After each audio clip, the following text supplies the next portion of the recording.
segment I'm talking about beliefs. Now, coaches will often talk about limiting beliefs. We can hear limiting beliefs in other people more easily than we can hear them in ourselves. We can hear mindset stuff. So the beliefs, the pre-stimulus, the first 5 parts of the pre-stimulus are beliefs, neuroplasticity, priming, and mindset, and physiology. All of those things matter in the pre-stimulus phase. And I say the pre-stimulus phase can go on for days, can go on for weeks.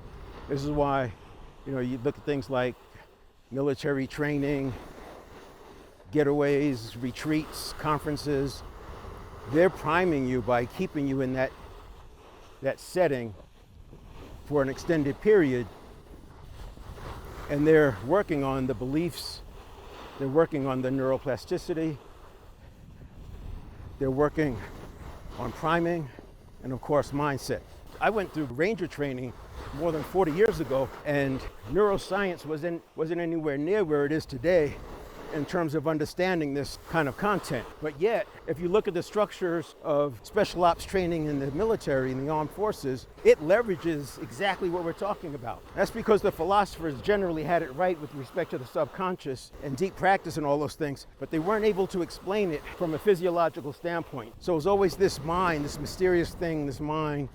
People talk about energy and vibration, but when you explain it from a physiological standpoint, neural pathways, it starts to make a lot of sense, and you see other examples. I say that's because everything is atoms, makes everything is fractal, and so you can learn about a lot just by observing nature and about how energy behaves. So beliefs, deep-seated beliefs, very hard to change. One, because they're hard to observe or notice, especially for the person themselves, but also I think that a lot of them are formed early in the conditioning. So remember, from 0 to 7 is when most of the conditioning happens, and from 0 to 2, theta state, is when deep conditioning happens, and the babies don't have to work for it. They just observe. This is why kids learn language, they learn to walk, they learn all these things because they're just observing and it's going in. So they don't need deep practice from 0 to 2 and 0 to 7. Then from 2 to 7, you have alpha state.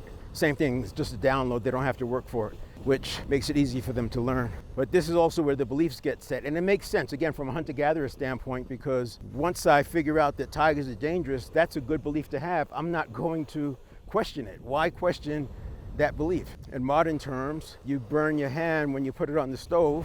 You understand that stoves are hot. It's an easy belief to have and not challenge. So the beliefs get deep-seated. The other thing that happens is we stack other beliefs on top of those beliefs, and we stack decisions on top of those beliefs. And every time we do that, we're making the belief harder to change because there's more risk associated with it, more resistance, just more challenges that occur once we get more things stacked on top of that belief. And then you have things like confirmation bias and consistency, social proof, and these things just add to it. But it doesn't mean that they can't be changed, but it is a process. So beliefs is the first part. And the easy way to change beliefs is I first say you have to first understand that you have the limiting belief. And then through a process, we go and figure out when you first discovered that belief. And once you discover where the belief came from, you can then question and challenge the references.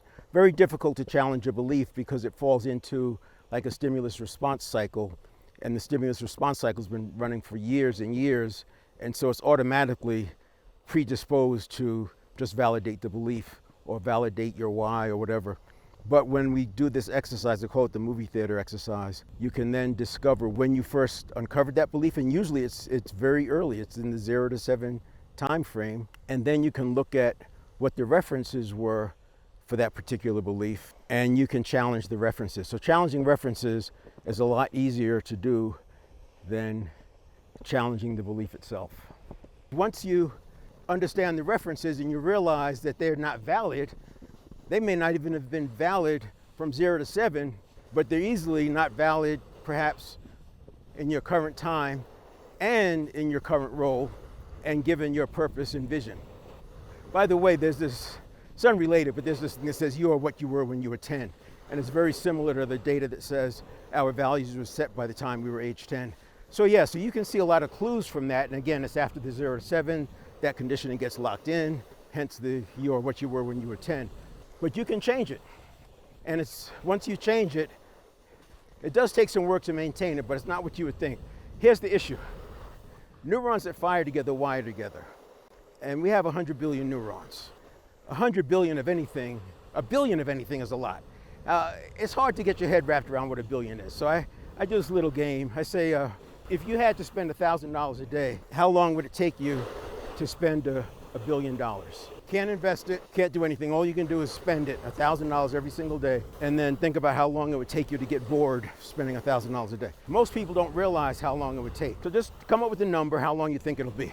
Don't do any math, don't grab a calculator, just gut reaction. All right, now, it's actually 2,700 years, 2,700 years and change. There's leap years in there, so you gotta calculate all of that. But 2,700 years. Now, remember, we have 100 billion neurons, so we have 100 times that. So if we were changing, if all we could do is change 1,000 neurons a day, it would take us 273,000 years to change 100 billion neurons. So you can see the difficulty with 100 billion neurons and why when neurons that fire together wire together, we have so much redundancy in these neural pathways, and one part of a neural pathway can trigger another part of a different neural pathway, and that part of that neural pathway can trigger another one. You kind of see this in mob behavior. You know, I mentioned earlier that life is fractal.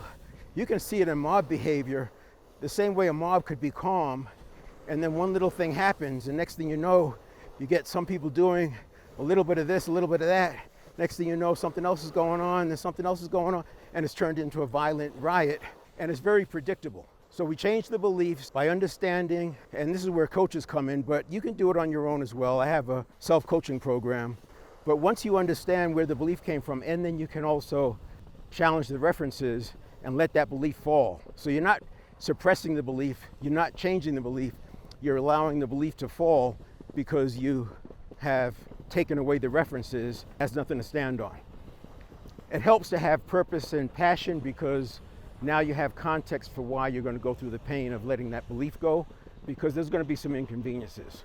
So that's the first step. You've got to first get the belief. Now, I could have put any one of these first because physiology, mindset, priming, and neuroplasticity all impact each other.